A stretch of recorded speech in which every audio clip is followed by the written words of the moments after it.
କାହାଣୀ ନିର୍ଦ୍ଧାରିତ ଲକ୍ଷ୍ୟ। ଜଣେ ରାଜାଙ୍କର କେହି ସନ୍ତାନ ନଥିଲେ। ସେ ବୃଦ୍ଧ ହୋଇଯାଇଥିଲେ ଏବଂ ରାଜ୍ୟ ପାଇଁ ଉପଯୁକ୍ତ ଉତ୍ତରାଧିକାରୀ ଖୋଜିବା ପାଇଁ ଚିନ୍ତିତ ଥିଲେ।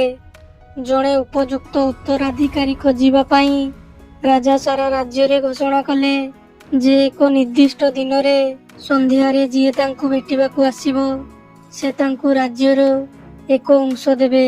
ରାଜାଙ୍କ ଏପରି ନିଷ୍ପତ୍ତିକୁ ନେଇ ମନ୍ତ୍ରୀ କ୍ରୋଧ ପ୍ରକାଶ କରି ରାଜାଙ୍କୁ କହିଲେ, ମହାରାଜ, ଅନେକ ଲୋକ ଆପଣଙ୍କୁ ଭେଟିବାକୁ ଆସିବେ ଏବଂ ଯଦି ଆପଣ ସମସ୍ତଙ୍କୁ ସେମାନଙ୍କର ଅଂଶ ଦେଇଦିଅନ୍ତି ତେବେ ରାଜ୍ୟ ଖଣ୍ଡ ଖଣ୍ଡ ହୋଇଯିବ। ତେଣୁ ଆପଣ ଏପରି ଅପ୍ରାକୃତିକ କାର୍ଯ୍ୟ କରନ୍ତୁ ନାହିଁ। ରାଜା ମନ୍ତ୍ରୀଙ୍କୁ ଆଶ୍ୱାସନା ଦେଇ କହିଲେ, ଆପଣ ବ୍ୟସ୍ତ ହୁଅନ୍ତୁ ନାହିଁ। ଆପଣ ଆଗକୁ କ'ଣ ଘଟୁଛି ଦେଖନ୍ତୁ। ନିର୍ଦ୍ଦିଷ୍ଟ ଦିନରେ ଯେତେବେଳେ ସମସ୍ତେ ରାଜାଙ୍କୁ ଭେଟିବାକୁ ଆସିଲେ, ରାଜା ରାଜପ୍ରାସାଦର ଉଦ୍ୟାନରେ ଏକ ବିରାଟ ମେଳା ଆୟୋଜନ କରିଥିଲେ। ମେଳାରେ ନାଚ ଗୀତ, ସ୍ୱାଦିଷ୍ଟ ଖାଦ୍ୟ ସହିତ ମଦ୍ୟପାନର ମଧ୍ୟ ବ୍ୟବସ୍ଥା କରାଯାଇଥିଲା। ମେଳାରେ ଅନେକ ଖେଳ ମଧ୍ୟ ଅନୁଷ୍ଠିତ ହେଉଥିଲା। ରାଜାଙ୍କୁ ଭେଟିବାକୁ ଆସିଥିବା କିଛି ଲୋକ ନାଚ ଏବଂ ଗୀତରେ ମଗ୍ନ ଥିଲେ। କିଛି ଖେଳ ଦେଖିବାରେ ତ କିଛି ଖାଦ୍ୟ ଖାଇବାରେ ଏବଂ ଆଉ କିଛି ମଦ୍ୟପାନରେ। ଏହିପରି ଭାବରେ ସମୟ ଅତିବାହିତ ହେବାକୁ ଲାଗିଲା।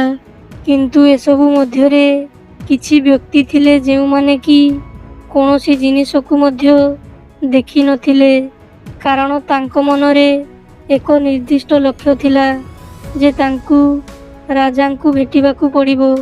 ତେଣୁ ସେମାନେ ଉଦ୍ୟାନ ପାର ହୋଇ ରାଜପ୍ରାସାଦର ଦ୍ୱାରରେ ପହଞ୍ଚିଲେ। କିନ୍ତୁ ସେଠାରେ ରାଜାଙ୍କର କିଛି ସୈନ୍ୟମାନେ ଲମ୍ବା ଲମ୍ବା ଖଣ୍ଡା ଧରି ଠିଆ ହୋଇଥିଲେ। ସେମାନେ ଏମାନଙ୍କୁ ଅଟକାଇଲେ ଏବଂ କହିଲେ, ରାଜାଙ୍କର ଆଦେଶ ଅଛି, ଯିଏ ଆମ ପାଖରୁ ପାର ହୋଇପାରିବ ସେ ହିଁ ରାଜପ୍ରାସାଦ ଭିତରକୁ ଯାଇପାରିବ। ଏହାପରେ ସମସ୍ତ ଲୋକ ଭୟରେ ସେଠାରୁ ଫେରିଗଲେ। ହେଲେ ସେହି ମଧ୍ୟରୁ ଜଣେ ସାହସର ସହିତ ସୈନ୍ୟମାନଙ୍କୁ ହରାଇ ରାଜପ୍ରାସାଦ ଭିତରକୁ ଯିବାକୁ ସକ୍ଷମ ହେଲା। ସେ ଭିତରକୁ ଯିବା ମାତ୍ରେ ରାଜା ତାଙ୍କୁ ଭେଟି କହିଲେ, ମୁଁ ମୋର ରାଜ୍ୟରେ ଏପରି ଜଣେ ବ୍ୟକ୍ତିଙ୍କୁ ପାଇଛି ଯିଏ କୌଣସି ପ୍ରଲୋଭନରେ ନ ପଡ଼ି ମୋ ସୈନ୍ୟମାନଙ୍କୁ ହରାଇ ସଠିକ୍ ଲକ୍ଷ୍ୟରେ ପହଞ୍ଚି ପାରିଛି। ମୁଁ ତୁମକୁ ରାଜ୍ୟର ଏକ ଅଂଶ ଦେବି ନାହିଁ, ବରଂ ସମଗ୍ର ରାଜ୍ୟଭାର ତମ ହାତରେ ଦେବି। ତମେ ହେଉଛ ଆଜିଠାରୁ ମୋର ଉତ୍ତରାଧିକାରୀ। ଶିକ୍ଷା।